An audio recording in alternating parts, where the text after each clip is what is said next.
Good morning, ELC family, or maybe it's evening for you guys when you guys are getting this video. But I am, yes, in a hotel, the story of my life.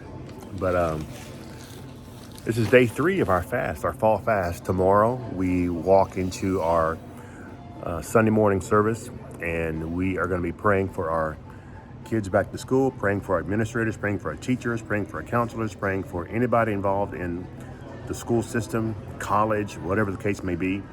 And so make sure you are there tomorrow for that time of, it's really a time of celebration and thankfulness that God is going to, He is going to protect our families. He's going to protect our loved ones. He's going to protect everything that concerns Him, and His children concern Him. So hope you guys saw what I ate a couple days ago, and then and also yesterday. I'm going to try to post everything just so we'll have an idea of our fasting, even though this is the last day of our fast. Let's go ahead and press in and really, and again, when we fast, we don't move God. We challenge our faith, so to speak, because God has done all that He's going to do. He's done everything He said He's going to do. He's not a liar, but we have to take hold and access what God has given us already by faith.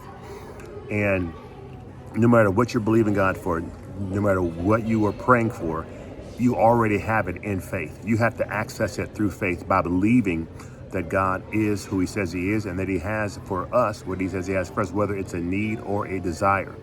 And so today, let's focus on hearing from God.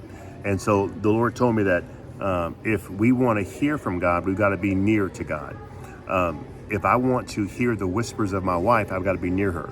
If I want to hear the whispers of my children, I've got to be near them. God is not screaming. He isn't yelling.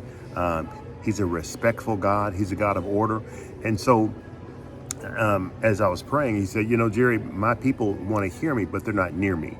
And so I challenge you all to make sure that, again, God is the center of your will, or we're in the center of God's will, just like I said on our first day of our fast. And you do that by making sure that everything in your life comes under His jurisdiction. Everything, and also that we use God as a filter. God is our filter. We don't really move unless God says to move. And I don't mean brushing your teeth. I don't mean, breathing, whatever, things like that. But I mean, when we have decisions to make in our lives that will affect and can affect how productive we are as a Christian, we need to ask God first. We need to say, Lord, is this You, Lord? Lord, how will this affect my walk? How will this affect my children, my spouse, my future? Lord, how will this affect that? And so in order to do that, we've got to be near to hear. And so today, this last day, let's focus on getting alone. Let's focus on taking 5 minutes out. If you're at work, go sit in your car, go sit in a cubicle, go sit somewhere else where you know that you're not going to be disturbed for 5 minutes.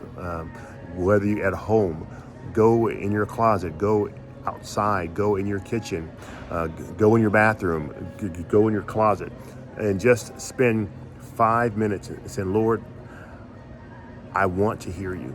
Lord, I'm making an effort. I'm pouring out myself like a living sacrifice, making an effort, Lord, to be near You, to hear You, Lord.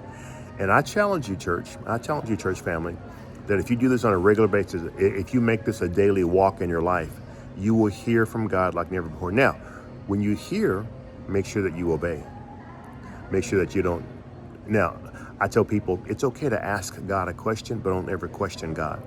Don't be Job. Yes, Job did ask God questions, but he also questioned God, and he was pretty close to getting smoted. So in our frustration, in our anger, and it's really sad that we can even say that we're angry at God or that we're frustrated at God. And people go, well, gee, why did Jesus say, my God, why did You forsake me? But that was a biblical term. And so let's not go too crazy on that. But beside the point, be very, very careful when we say that I'm mad at God, I'm angry at God. God is perfect. God created us. When things don't go our way, we sit back and we reevaluate, we reassess, and we ask God. We say, God, what did I do wrong? And if you didn't do anything wrong, you say, okay, God, I'm going to trust you through this process. There's this theme going on in Christendom that it's okay to be angry at God. That's not good. Anyway, you know what? That is for somebody today, so whoever you are. So today, let's be near to God so we can hear from God and that we can then obey God. Amen? All right. The fast ends tonight. Have a great day at service tomorrow. We love you guys so much. I won't be there, but Pastor Blaine, Pastor Joe, all the ministers, everyone will be there. I think my wife will be there too. She's back in town, and I'm at my side hustle. And plus we're on vacation the whole month from teaching. But I guess I'm teaching now, aren't I? Anyway, I love you all. You're an incredible church family, and I will see you guys later on. Be blessed. Bye-bye.